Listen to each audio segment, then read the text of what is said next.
সন্দ্বীপ পৌরসভা ৩ নং ওয়ার্ডে অবস্থিত ১০ শয্যা হসপিটালটি নানা অনিয়ম, অব্যবস্থাপনা ও কর্তৃপক্ষের উদাসীনতায় দীর্ঘদিন ধরে নামমাত্র আউটডোর সেবা চালিয়ে যাচ্ছে।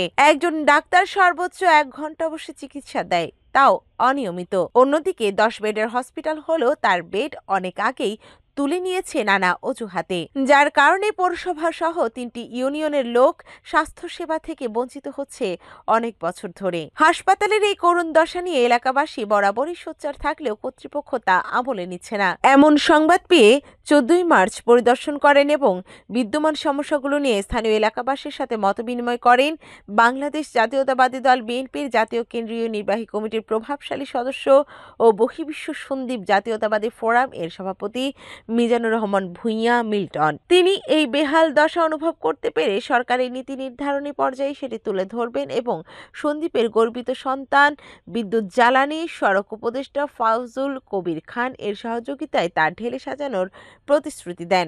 হাসপাতালটাকে এটাকে রিকনস্ট্রাক্ট করা এবং বাইরের যে অবস্থা আমরা দেখছি এখন জানালা ভাঙা কিছুই নেই।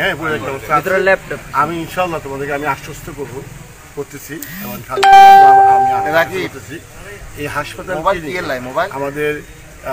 আমাদের যিনি সত্যি ব্যক্তির সন্তান কবির খান, আমার মাননীয় উপদেষ্টা, ওনার মাধ্যমে সরকারের কাছে আমি এটা অবশ্যই করবো। আজকে আপনারা দেখছেন যে একটা পোস্টে আমি দেখলাম ফেসবুকে সন্দ্বীপের অনেকগুলো হাসপাতালে অত্যাধুনিক ইকুইপমেন্টগুলো অ্যাপ্রুভ করছে, এটা বরাদ্দ দিয়েছে, এটা হবে।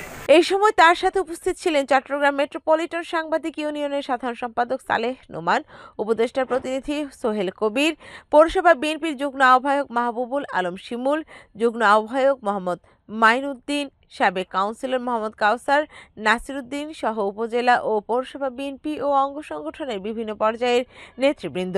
এর আগে তিনি সদ্য মৃত্যুবরণকারী সন্দ্বীপ পৌরসভা বিএনপির নিবেদিত স্বজন নেতা ও পৌরসভা বিএনপির আহ্বায়ক মরহুম আহসানুল কবির রিপন তালুকদারের কবর জিয়ারত করেন। এরপর স্থানীয় নাজিরহাটে নেতাকর্মীদের সম্মানে ইফতার আয়োজন শেষে সন্দ্বীপ উপজেলা বিএনপির কেন্দ্রীয় কার্যালয়ে এসে সন্দ্বীপ থেকে বারবার নির্বাচিত সাবেক এমপি মোস্তফা কামাল পাশার সাথে সৌজন্য সাক্ষাৎ করেন।